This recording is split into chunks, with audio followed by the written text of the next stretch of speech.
Alright, so today's going to be a bit more different. There's a complete unscripted video, so I'll just say whatever's on my mind and just watch, I guess. So today's topic is going to be about why I'm 16 and I have a better beard than you. So you might be maybe in your 20s or maybe late teens, so like a couple of years older than me.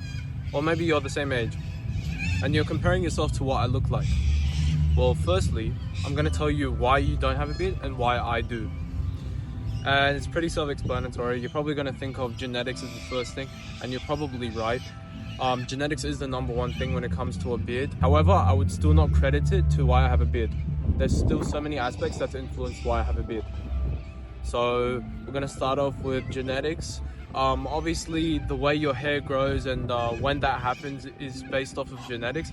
However, I feel like you can influence and speed up that process quite a bit if you do the next couple of tips that I have. This one's going to be quite controversial and you're probably going to click off this video, but you got to take more responsibility. What I mean by that is find a way to blame yourself for everything. And I know that sounds kind of stupid and I don't really give a shit, but let's say your mom doesn't have money for this week's food or whatever, blame that on yourself. Like, try to find a way to blame that on yourself. And when you keep doing that, you're gonna find out that sometimes it is actually your fault. It's your responsibility to take action. And when you do take action, you'll start seeing that you have a lot more facial hair and facial hair growth. For example, when I started working and starting to take more responsibilities for my actions, hopping on self-improvement and basically taking responsibility that I had a shit life and trying to fix it slowly, that's when I started growing a beard. And you might say, oh, that's convenient because you might have been at that age where genetically you would have grown a beard. But the thing is, my brother couldn't grow a beard until he was 16 and it was quite patchy, and like, it wasn't patchy, but it wasn't that great. But here I am at 16 years old and it's not that bad, right?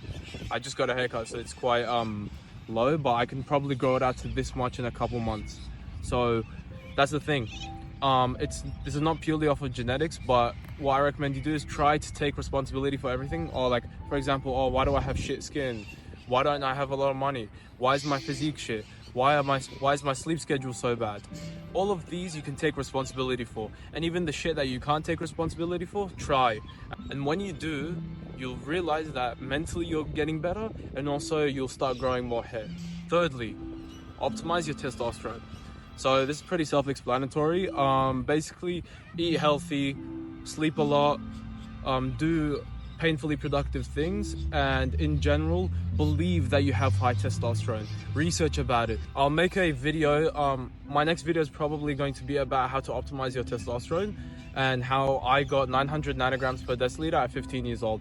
I haven't done a test yet at 16, but I'm guessing it's around that much, or I'm aiming for 1100 nanograms this year. So that's the main goal. But believe that you have really high testosterone, and there are studies that show the placebo effect works, and it really does. You start feeling more aggressive, you start feeling more motivated, and everything is just better with higher testosterone. I also recommend you start exercising because that provides a ton of benefits, and if you already aren't, what are you doing, bro? And that's about it for this video. If you had any more tips in the comments or something that has proven to work, don't be afraid to comment down below and give this video a like. We're trying to hit 1,000 subscribers by June 1st, so please give me a subscribe. If you want to support me on this channel to see better content, you can go ahead and click on the link in my bio. It has my self-improvement guide for dummies that I've composed. It's 17,000 words and it encompasses all aspects of self-improvement. So if you want to support me, go ahead and click on that, and I greatly appreciate it. Thanks.